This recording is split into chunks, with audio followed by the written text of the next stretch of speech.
अनन्तं वामनं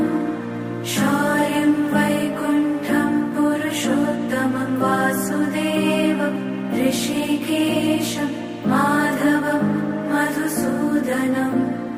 वराहं पुण्डरीकाक्षं नृसिंहं दैत्यसूदनं